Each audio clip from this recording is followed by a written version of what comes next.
Hi everyone, welcome back. In this lecture, we're going to talk about a concept that helps keep our Python programs clean, organized, and powerful, and that is Python modules.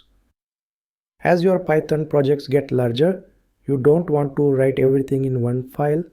That would be messy, hard to read, and even harder to maintain. So Python gives us a smart way to split our code into different files and reuse it whenever we need using something called modules. Let's now understand what a module is and why it's so important in Python. So what is a module in Python? A module is simply a Python file that contains Python code, like variables, functions, classes, or even runnable code.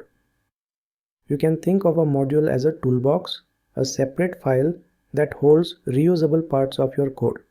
You import this toolbox whenever you need it. For example, Python has a built-in module called math that contains mathematical functions. Instead of writing your own square root function, you just import math and use math square root function. So a module helps you write less code and makes your program modular and clean. Why are modules useful? Let's understand this with a real-world example. Imagine you are building a website. You will have different parts like user login, database connection, payment gateway, and so on. If you write everything in one file, it becomes chaotic. But if you split the logic, one module for login, one for database, one for payment, suddenly it becomes clean, organized, and reusable. That's exactly how Python modules work. They allow us to group related code in separate files and reuse them across multiple programs. There are two types of modules.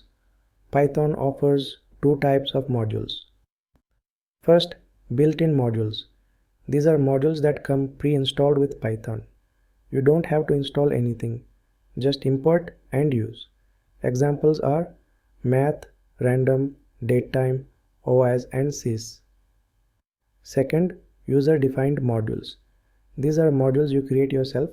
Maybe you wrote a function to convert temperatures or check prime numbers. You can put those functions in a separate file and import them into any project you want. This makes your code reusable and shareable.